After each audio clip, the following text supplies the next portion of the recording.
think that maybe they should have some form of training, but it's more so I think that the fear.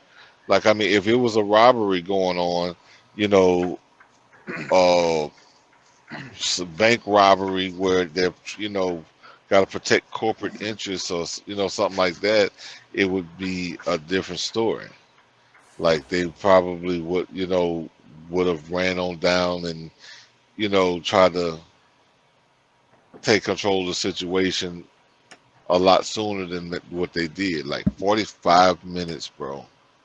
Let me play this. This is Washington Post. They came under fire and that a tactical unit eventually made its way in and confronted the shooter. They announced at 1:06 p.m. that the shooting was over and that they had the suspect in custody, but the details of what happened in the 90 minutes are still unclear. Hey, y'all can't be like that, man. Y'all can't be like that when there's people. Yes, I do. Get across the street. The video live streamed to Facebook on Tuesday suggests that the gunman at Robb Elementary School was inside for at least an hour before he was killed by authorities. They're all in there. The cops ain't doing but standing outside. The shooter entered the school armed with a gun at approximately 11:30 a.m. The video live stream begins at 11:54 a.m. It shows frustrated and scared parents shouting at police trying to enter the building themselves. 6-year-old kids in there. They don't know how to defend themselves from a shooter. What parents? Take them out. Authorities have said that police officers tried to enter the building but came under fire and that a tactical unit eventually made its way in and confronted the shooter. They announced at 1:06 p.m. that the shooting was over and that they had the suspect in custody, but the details of what happened in the 90 minutes are still unclear. Hey, I can't be like that. Well, they are in the middle of nowhere. Like y'all said, though, they are in the middle of nowhere. Yeah, but they are in the middle of nowhere. But doesn't that law enforcement agency have a tactical unit, or did they have to call their tactical unit from another town that was away? That's what we don't know. I don't think he was like technically a tactical unit. I think he was just a unit that was willing to go in and tackle whoever the hell was in there. Dude, because the guy who shot and killed them was a border patrol agency, from what the news report said. It was a border patrol agency. He's law enforcement, but he's not a fucking cop. He's not a Uvalde sheriff. He's I was about to say his patrol jurisdiction. agent, bro. He probably had no real jurisdiction over there.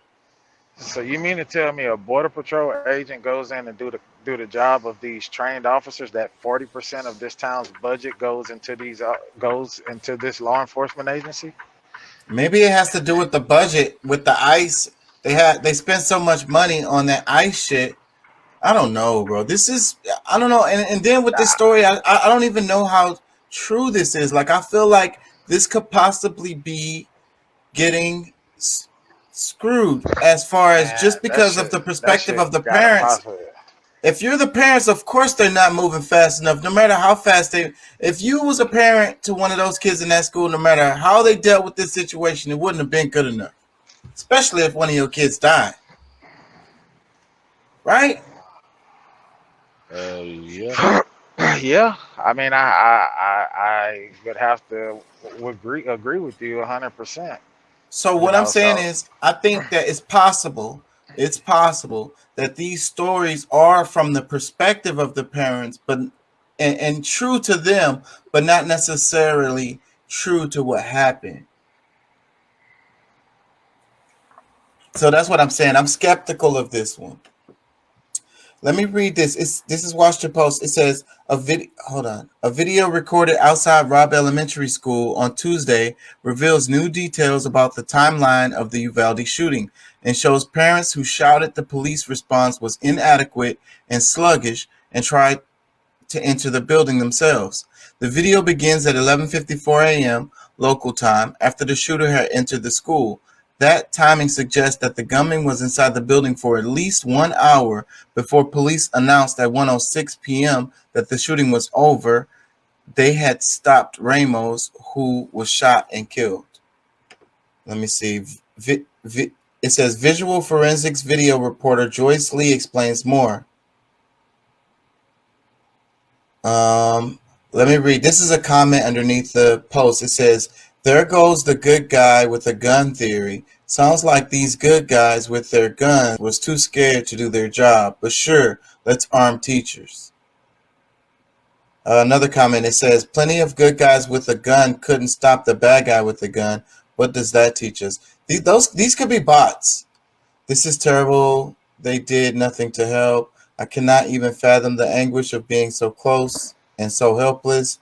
There is an ample room in the inaction of ultimate failure of the police force to sue the force for negligence causing harm. So much for protect and serve. I just can't. America, you're failing your children. And Abbott sat there and lied, commending law enforcement on their swift action. The police did nothing for nearly 90 minutes. They all need to be held accountable, and while I'm at it, vote them out.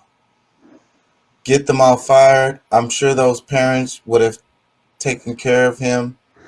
This doesn't sit right with me. What in the hell? Wow, are you serious?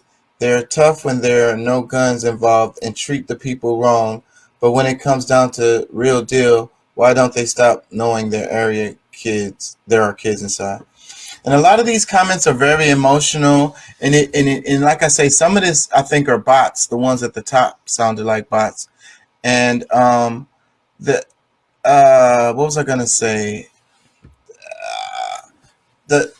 You wouldn't have wanted the police to let the parents try to get in there and deal with the situation themselves. You know what I'm saying? So you can't be mad at the police for that. They were keeping the parents actually safe. It probably would have just been more parents dead if they would have let them try to climb through windows or whatever. What do y'all think about that? Because one of the comments was saying, you know, let the parents get in there. It's a shame that they didn't let the parents get in there. But, you know, No, you I don't don't want. think that was a good idea. But I mean, that's why, like, it's like the police officers are the people who should go in and secure the place because, you know, like, I mean, to me, like, there's a way, like, let's say you don't know how many shooters is in there. Okay, yeah, you still need to go in and secure whatever places that you can and say, okay, you know, you can localize this issue where that, you can at least make some plans based on, uh, Yeah, that's you know, common sense. but is I don't know, bro. You It's always secure the perimeter. That's the first thing you do on any scene. because I mean, having random parents just going in is gonna make it more chaotic. You know what I'm saying? And a higher chance of more people getting killed. Yeah, so you don't want the parents to get killed. So you're protecting them by not letting them run in there. I want to lighten it up a bit. I'm gonna come back to the topic because I got the Al Jazeera, but I want to do an in-between segment right here. What do y'all think about this? Oh, damn. Am I ready? He know I'm cheating on him.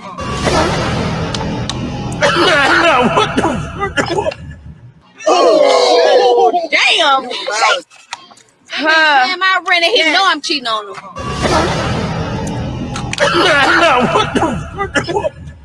Oh, damn. Am I ready? He know I'm cheating on him. So she said, my man paying my rent and he knows I'm cheating on him. So one of the things, proud, and she's proud of that. yeah, exactly. That's exactly what I was about to say. Dumbass, bro. That's what bothers me about the society is how we're so comfortable displaying like the ratchet, ignorant, stupid stuff. And like it's like society makes fun of you for being smart, but it's totally acceptable to be totally completely ratchet. Like it's cool and shit. Like the thing to do. Yeah. Yeah, I don't really get it. I mean, I think it's, yeah, it might be foolish on a guy for being that type of person. Go and give you resources to somebody who actually deserves it. that respects you and you know loves you and will like that's I when I see stuff like that and there's guys that don't stand up for themselves, I mean they probably getting what they deserve. But at the same time, if It you're a ain't gonna good guy, last. At some point, the guy, and this is what it is. So this is a destructive ass lifestyle. You know, they sell to the young boys to be either a rapper or a basketball player, football player, or basically, a drug dealer, gangster, and they promote the ratchet way of life, and it's not sustainable. mm-mm, Really, all of those I mentioned aren't really sustainable because not everybody is going to make it to the NBA. How many players do they have on each basketball team? Get the fuck out of here, bro. Everybody's kid is not going to the NBA, bro. It's not going to happen. So again, what I'm saying is not sustainable. So the girl who she's fucking over the dude and he's paying her rent. How long is that shit gonna last? At some point, her ass gonna have to get a job or be homeless. Because at some point, the guy's gonna be like, "Fuck that," and she's gonna be like, "Well, I'll just find another dumbass." You know what I'm saying? Maybe she will, but in the long term, that's unsustainable. You know what I'm saying? Maybe it'll work all the way until you get a little older. Maybe your looks aren't as there as much as they were before. So maybe it doesn't work as well. You know what I mean? At some point, it's not going to work. It's not sustainable. Y'all get what I'm saying? right. Oh yeah, no, I Yeah. mean on the relationship side, no, it's not. But um, let me But see. this is what get promoted. This is what's all down my timeline is, little boys being ratchet and little girls being ratchet. And it's cool to fuck over your friends and loved ones and shit. And just to be totally like disrespectful and not caring about nothing. It's like I'm winning. I'm winning. You know? That's what I wanted to get to too, was like the title of the show is How May I Serve You? You know? Because that's the way our society is. We're all about ourselves, and we're all about winning. So that's the reason why when someone says something like, "How may I serve you?" it make you feel uncomfortable because like I was saying at the beginning of the video, how nice is it for you to come home and your wife is like, "How may I serve you?" Or even the other way around, the husband comes home from work or the wife comes home from work and the husband is like, "How may I serve you?" How does it make you feel when you go through Chick-fil-A line and they say, "How may I serve you?" And then, my whole idea is that God is a servant. The earth is a servant. The universe is a servant. To serve is a higher, purpose. You get what I'm saying? So, us as a society, if we looked at it that way, how may I serve you? The rest of my community, my friends and my neighbors, it's just like in the Bible, them saying, love thy neighbor. It's really the same thing. You know what I'm saying? How can I help? You know? That is where we need to focus on to fix the problems related to society. That's how we lead to people who doing school shootings because they're looking at the world through a totally individual way and they can't see how the pain of other people's suffering causes them suffering. We all live in the same, it's like if you think of the earth as a house, we all live in the same house. You know what I mean? So if there's suffering in your house, you're going to be suffering as a result of that. It's going to affect you in one way or another. Y'all get what I'm saying? Yeah, Yeah. but I guess I mean when you're really looking at the effects of it all, like let me well my thoughts kind of went off. I'll come back in it. Lost it. Yeah, I'm going to get into the Al Jazeera before I put y'all to sleep. We're at 2 hours, and I'm not going to stay on that long anyways. I got to work all day tomorrow. yeah, me too. Let me see. Click. Yeah, I want to get into the Al Jazeera video. I definitely want to cover that one before we go. I think they did a really good job.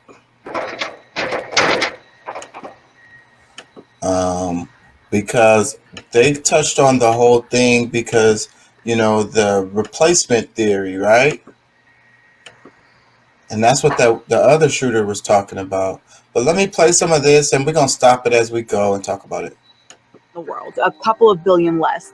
We could, if we had fewer people in the world, a couple of billion less, we could probably solve a few of the world's biggest problems, right? We could have an abundance of fed bellies, clean water. We would have less crowded classrooms, less carbon emissions destroying our Earth's future. Fewer people in this world would mean that there would be enough resources to make sure that everyone is fed, healthy, educated, and that our quality of life is so much better than it is today. Do y'all think that's true? No, I feel like the focus of like if all the governments of the world had a focus on togetherness, something that wasn't centered around greed. Like if we actually shared all of the resources that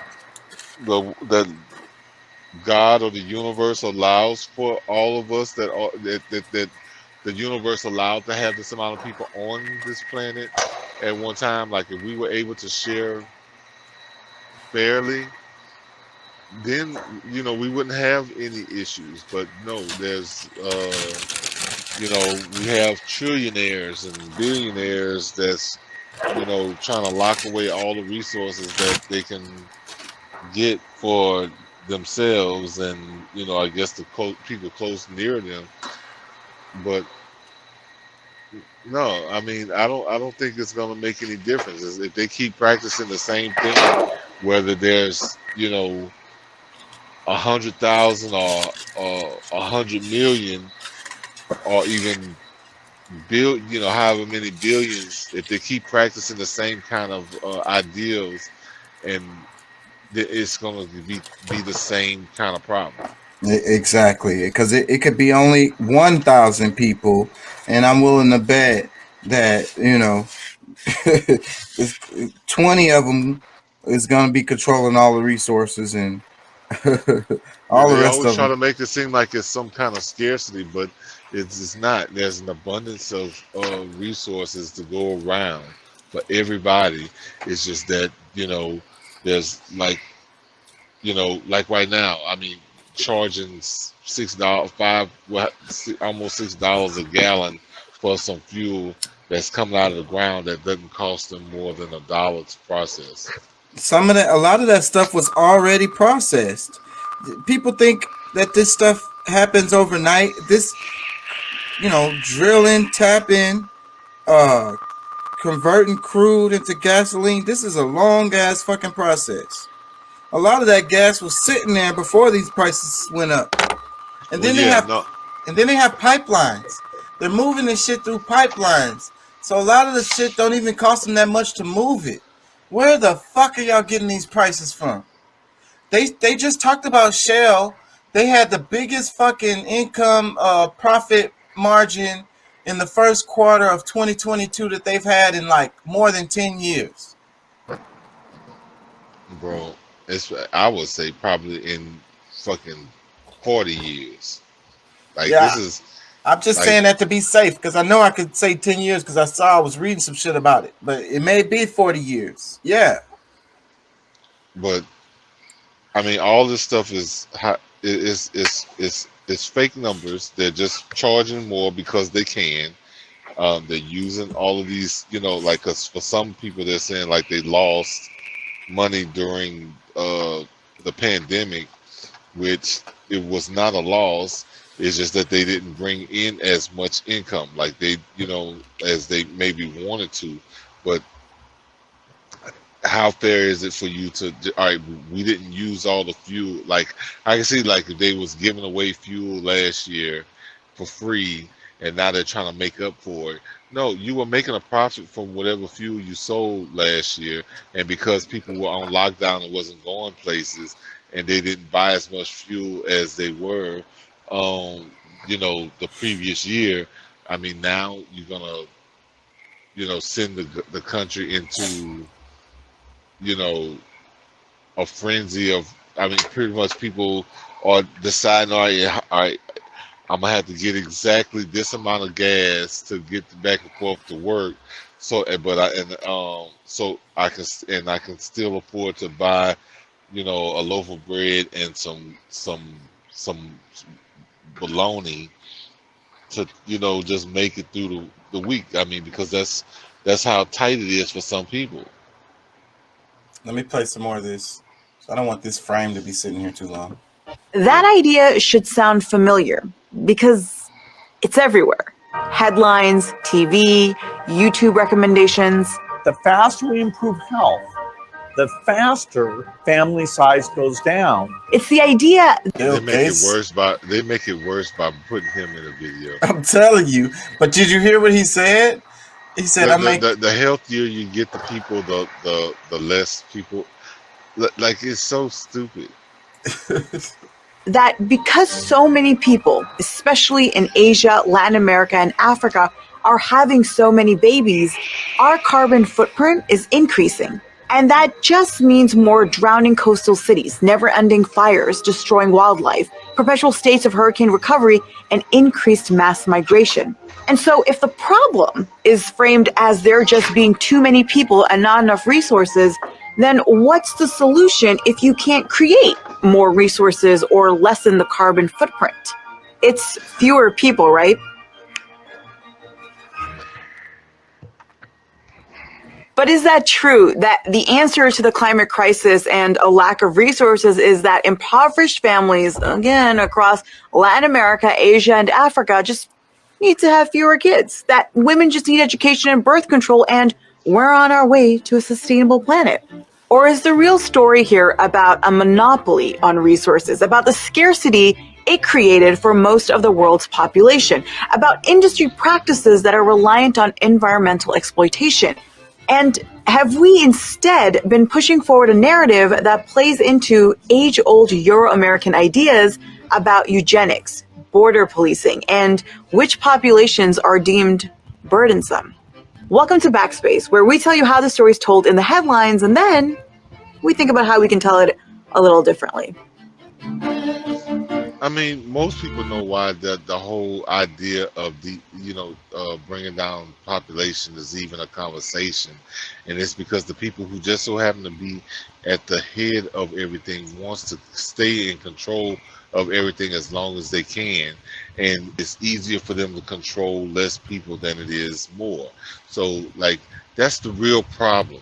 Like, the quote unquote white people, if you want to say that, that's in power now, wants to continue to keep the power that they have, and it's I think you're right on point, and it's not even racial. It's not even racial from their point of view. Like you said, fewer people is easier to control. Period. Yeah. They don't care which color they are. No, I mean, because they want to get rid of white people, some white people too. Like, they want to get rid of a bunch of people, period. They don't care. Like, I mean, shoot, there's poor white people that they hate to even see. So yeah, fewer people, easier to control. So that's the bottom line. That's the bottom line. But she's gonna get into all of the aspects of this whole argument. It's really great. Let me play some more. But not even related to population control. She was just, because see, we're going to talk about eugenics. Anyways, let me let her do it. Like a lot of bad ideas, the basic premise of overpopulation and the solution to it come from an economist. In 1798's An Essay on the Principle of Population, Thomas Malthus It's the economy, stupid. argued that the larger the population is, the greater the stress on resources and the greater the occurrence of poverty. And so the only way to avoid catastrophes such as famine, food scarcity, and ensuing strife would be to decrease the number of births. At face value, it seems logical, and at this point, very familiar. But it's an argument that has not only been more or less debunked, but relies on a premise we automatically believe is true because We've been told it is. And that invariably leads to looking at where the fastest growths of population are happening and asking, what can we do to slow this down? Researchers say there is a much better way to reduce our carbon footprint than driving hybrid cars, using energy-saving bulbs, and recycling. Just have fewer children. The skyrocketing world population is apparently affecting the environment. The carbon footprint of extra children is 20 times higher than other environmentally friendly. Ain't that so mean? They got these cute little kids and they're talking about the carbon footprint of extra children. You had this cute, who had all these cute little kids? You're destroying the freaking environment. You should be ashamed of yourself. Practices. Climate change, the pressure of a growing population, 7 billion, on our increasingly fragile planet. We have planetary limitations. But headlines and news reports won't call cities like New York and Paris overpopulated and struggling with resource distribution as a result of that overpopulation. Nor will they focus on the carbon footprint of these cities or other American and European cities. Even accompanying images in reports or articles about the impact of so-called overpopulation will, more often than not, consist of images of Asian, African, and Latin American populations. So the term overpopulation, whenever I hear it, I always want to ask, so, who in particular do you have in mind? Like, what kinds of people do you think shouldn't be here? That's the heart of the matter right there, isn't it? That's one, yeah. That's one way, one direct way to look at it. And why is it you feel that way? And this is where the far right and liberals end up meeting on climate issues, because of how we've chosen to understand and tell the story of the human-made climate emergency. For the far right, it's about protecting resources from those others. Across Europe, far-right parties, which have been gaining political ground over the last decade, have revived what has been an old tradition on that end of the spectrum: ecofascism.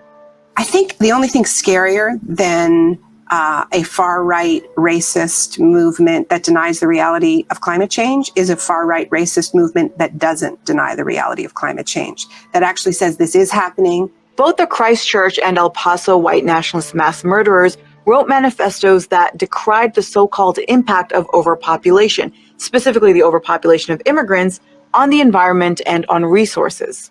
The El Paso shooter wrote about how he wanted to stop the Hispanic invasion of Texas and that fewer people would mean that the American way of life would be more sustainable.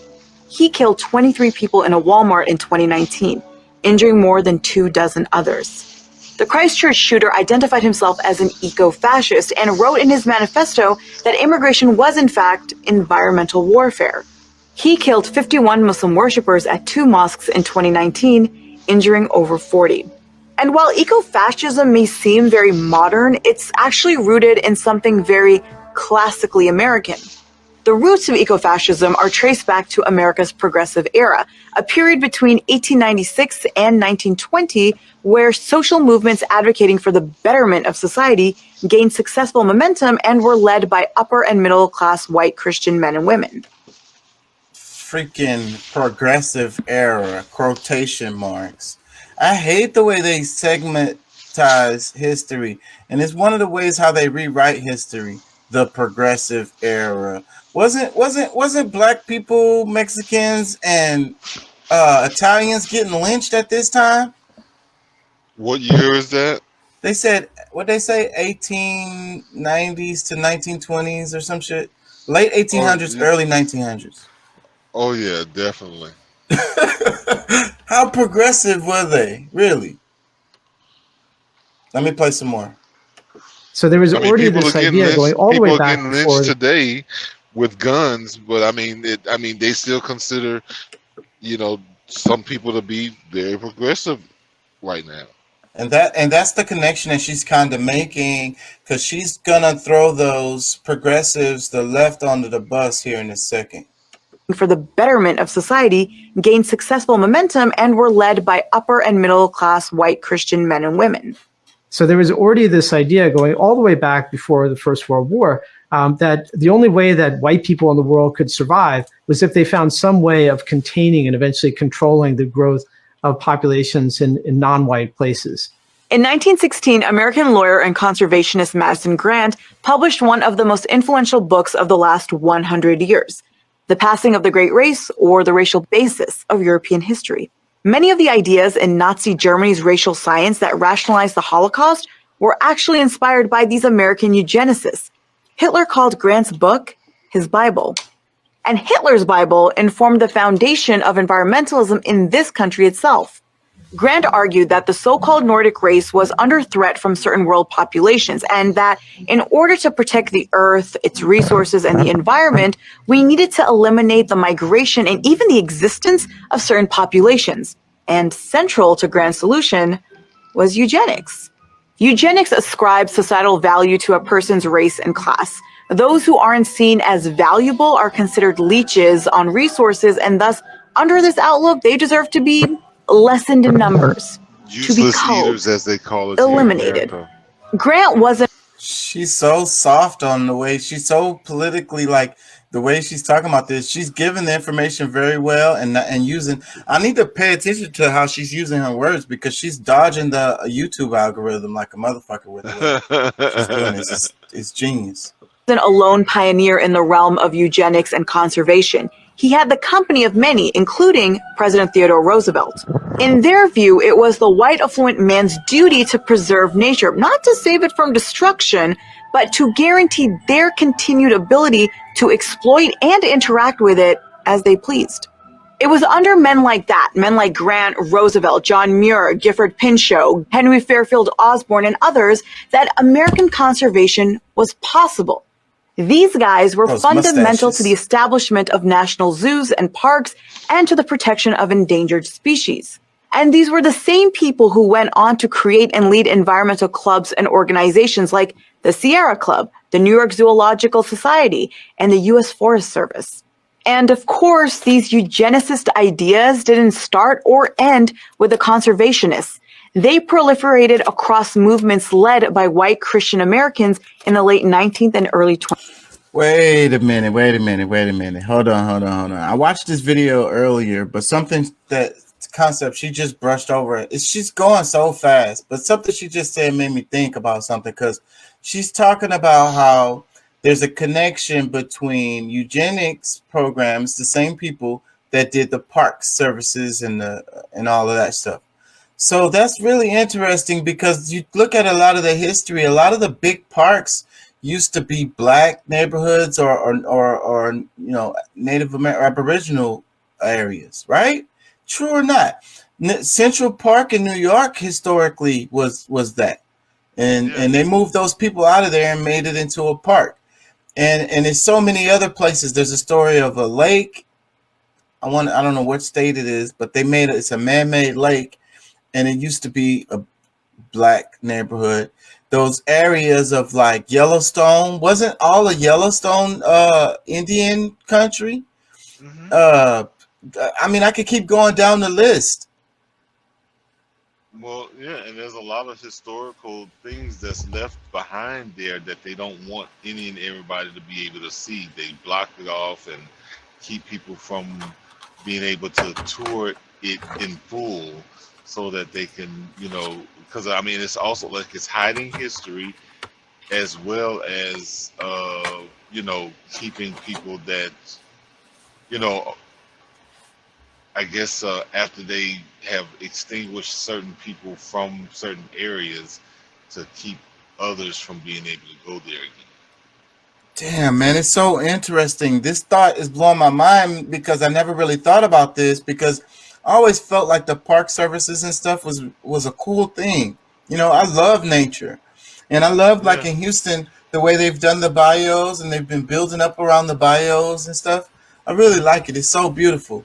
And some of the areas around the freeways now, they're building around the freeways and kind of beautifying and they weren't doing this before. It used to be just grass on the side of the freeways, but now they're planting flowers and different kinds. I wish they would plant freaking fruit bearing and nuts bearing trees and bushes in there. I don't know why they don't do that. But even though they're just planting these damn useless as, they're not useless, but because they're providing habitat Oxygen, and all that kind of stuff. But and it's pretty. It's much better than the grass. The grass is just fucking like nothing, bruh.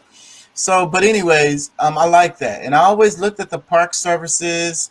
What, like Texas? Not the Texas Rangers, but the Texas. What do you call it? They're like the ones wildlife and fishery. yeah, them shits. I always looked at that as really because in Texas, even though we're known to be like anti-environment in a lot of ways, related to how digging for oil and stuff like that, and also the way we fucking pollute because we just dump shit any fucking where.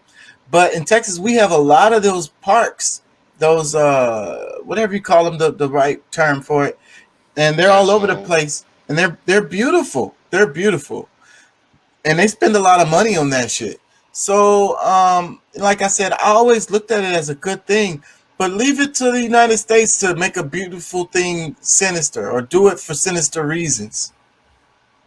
They're doing a beautiful thing for sinister reasons. Yeah, I guess. Let me play some more. Grant Roosevelt, John Muir, Gifford Pinchot, Henry Fairfield Osborn, and others Mustaches. that American conservation was possible.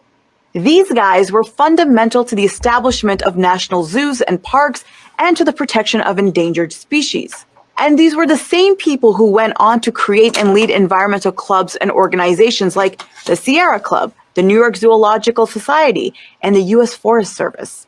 And of course, these eugenicist ideas didn't start or end with the conservationists. They proliferated across movements led by white Christian Americans in the late 19th and early 20th centuries. From birth control. Yeah, man, I'm still thinking about that idea. It's like they're preserving these beautiful areas for the white man. Control to temperance, both feminist movements, which advocated better breeding to lessen the strain on resources, on poor families, and to help develop better children who would become better citizens. Margaret Sanger, the founder of the American Birth Control League, the precursor to Planned Parenthood, was a believer in eugenics, and her activism on birth control centered on, quote, weeding out the unfit and preventing the birth of defectives. And these ideas, especially as outlined by Madison Grant, had an impact on American governance and the shaping of the future of this country. Theodore Roosevelt's progressive presidency was influenced greatly by Grant's ideas about conservation and the decline of the Nordic race, which Roosevelt blamed on white mothers having fewer babies, threatening a so-called race suicide. Grant's book also informed one of the first, most expansive immigration bills in this country's history, the 1924 Johnson-Reed Act, which included the National Origins Act and the Asian Exclusion Act. It was signed into federal law by President Calvin Coolidge. In the period of the late 19th, early 20th century, the main way in which people in relatively rich and powerful countries wanted to regulate the population of the world was by making it harder for poorer people to migrate and move around the world. By the 1920s and 30s, increasingly, they were trying to shape the way in which people chose to have children. And in some cases, actually prevent people from having children. And so this was a period of the 20s and 30s especially where you saw this idea of eugenics, where it wasn't just about the numbers. You had to manipulate not just the quantity of people, but also the quality, right? And so that meant, especially targeting people that were deemed to be unfit. Even in the 1930s and increasingly in the period of the 40s and 50s, there was the idea that as contraceptives improved and as it became possible to distribute them around the world, it might be possible to directly intervene in the population growth in poor countries. Because some of the people we're talking about thought that there were whole countries that were relatively unfit. And the only solution was to reduce their growth rates relative to the rest of the world. So the American public was primed by these movements. Go ahead. That they chopping him up because he's the one that's spitting the fire. But go ahead. Well, the reason why, because I want to throw this in here is because if you really think about it, like out of all of the world, America has the most obese people, and there's a reason because like the way that they do food, the way they handle foods, because more recently than the past. They have the more preservatives because a lot of us were really living on more farms where we were generating our own food, like the same kinds of food, even like eating some of the worst food like pork and this, that, And that's the what other. I was saying. My grandpa ate big ass fat slabs of bacon, and they used lard and real butter, and they ate like that every day. And they live lived just to as be long or 90, longer. 90 something years old. Yeah. So I mean, just the health, the idea of what they consider health is totally off mark, and you know they're pretty much promoting death with the food that they provide or allow. And look us at to our be able to get. generation. They're dying like a mug, bro. It's really scary for us. You know, in our age bracket too. You know, a lot there. You know, I don't really want to talk about that. That's really fucking scary because our grandparents lived a long time, but our generation is dying, bro. Well, that's why we got to get back to what our ancestors were doing. Like that's the thing. Like I mean, following the trends of current or modern American habits is not gonna get us to being here for another 100, 500. And everybody wants to jump on the train and jump on the newest, latest thing, and I'm always against it. Fuck that shit. I saw a story where they was talking about the styrofoam and how bad it is for us and the environment, and it's like they're doing it on purpose. But anyways, let me get back to this. Yeah. To believe in overpopulation by the time it engulfed imaginations, headlines, and international organizations in 1968, when another book decrying the looming and inevitable apocalyptic catastrophes of overpopulation dropped. The Population Bomb by conservation biologist Paul Ehrlich. What would happen if we had a birth control miracle, a contraceptive, a population control miracle in the next 30 years, and all the people in the underdeveloped countries started reproducing just at replacement level? Virtually everything Ehrlich argues in the book was proven false, from 65 million Americans starving by the year 2000 to massive international famines killing millions more. None of it happened. But the book sold. But that's what sucks about, because it was a fear tactic. And that's what sucks about this shit, how it works every time. And then people forget about it. They don't forget about what they said. They forget about, like, they don't point out that the dude was wrong. You know what I'm saying? But whatever other concepts, they still keep citing and quoting. And a lot of our science and even our history is based on this kind of stuff. It's so fucking frustrating that you could keep citing a debunked source. And it's like that with the news cycles, because the news cycles, the media don't never come back and retract their fucking story and be like, oh, our bad, we was wrong about this. If they do that, it's going to be buried at the end of their show real quick, or at the bottom of the article, and the people are not going to see that shit. Well, that's one of the things that, like, one of my biggest things is, like, the whole Darwinism, out of Africa theory, the evolution theories, like all these things that has been debunked, like nobody really like try to clear it up and change textbooks and things that has taught people for the last couple of generations that idea to get it straight, to say, hey, we were wrong. This is more likely of what happened than what we told you back then. Remember, we want you to be an activist, and don't take our word for it. Look that shit up. Pulley.